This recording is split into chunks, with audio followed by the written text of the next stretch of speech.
ការស្រឡាញ់ពិតនិងការស្រឡាញ់នៃការទាមទារខុសគ្នាត្រង់ថាការស្រឡាញ់ពិតគឺជាការស្រឡាញ់មួយដែលយើងមានចិត្តបរិសុទ្ធឲ្យគ្នាទៅវិញទៅមកយើងចង់ខ្លាចជាចំណែកមួយនៃក្តីសុខរបស់គេវត្តមាននៃយើងចូលក្នុងជីវិតគេគឺជាពន្លឺ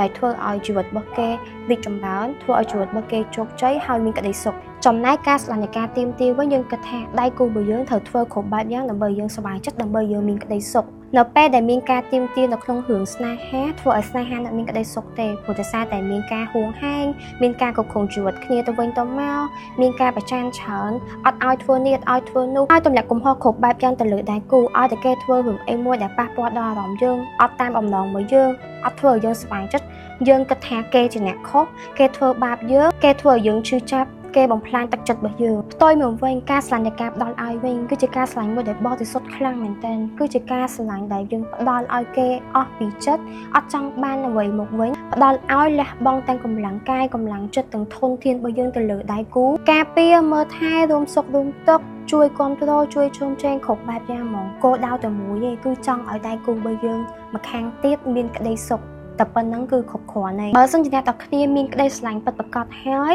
លះបង់គ្រប់បែបយ៉ាងធ្វើល្អគ្រប់បែបយ៉ាងហើយដៃគូរបស់អ្នកទាំងគ្នានៅតែអត់ឃើញពីតម្លៃនៅតែធ្វើឲ្យអ្នកទាំងគ្នាឈឺចាប់នៅតែបោះបង់អ្នកទាំងគ្នាមនុស្សម្នាក់នឹងអត់មានសំណាងបានមនុស្សល្អដូចអ្នកទាំងគ្នាទេអញ្ចឹង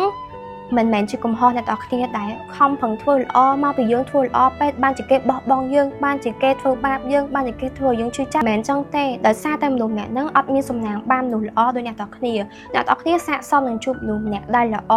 មានធម៌ពលដូចគ្នាមានក្តីស្រឡាញ់ពិតប្រាកដដូចគ្នាទើបជាគូរបស់អ្នកទាំងគ្នាពិតប្រាកដអរគុណអ្នកទាំងគ្នាជួបគ្នានៅវីដេអូក្រោយពីខ្ញុំសេនីតាបាយបាយ